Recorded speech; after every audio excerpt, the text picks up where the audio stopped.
the procrastinator. I'm definitely guilty of this myself. These are the group of people who actually come up with a lot of tasks or a lot of excuse or any reason that you need to do right now aside from getting client and get paid for your business.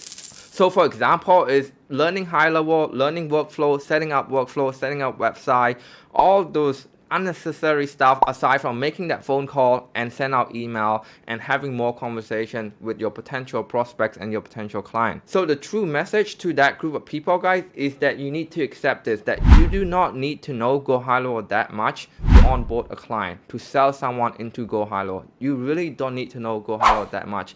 In fact, if you run a sales team, you actually find a couple of sales guys who close 10, 20K worth of deal selling people onto HighLevel without login to HighLevel, without knowing HighLevel themselves. It's about solving people's problem, understanding their motivation, and give a logical solution to their problem using one or some of GoHighLevel feature and explain it very simply. To be honest, guys, I would actually encourage that you actually land your first client first before you actually sign up for the free trial, and get our free course in the meantime where we actually show you how to do that. Spend more time prospecting and actually land a client, get paid money into your bank account first before you even sign up for the free trial. So this is it, guys. It's Vico Kang again, your very own GoHighLevel Ninja. We put a lot of time and energy into this video like this. If you can share it to another GoHighLevel expert, that would mean the world to us. And you would do the community a huge service by sharing it to other entrepreneurs who are looking to sign up or start their SaaS agency by learning from this mistake or avoid it completely. This is something that I wish I would know when I was just starting out. There was no video like this, and I definitely do all of that free mistake when I was just starting out.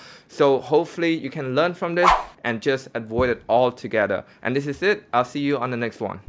Hey guys, if you enjoy watching the video, make sure that you are also checking out this content right there.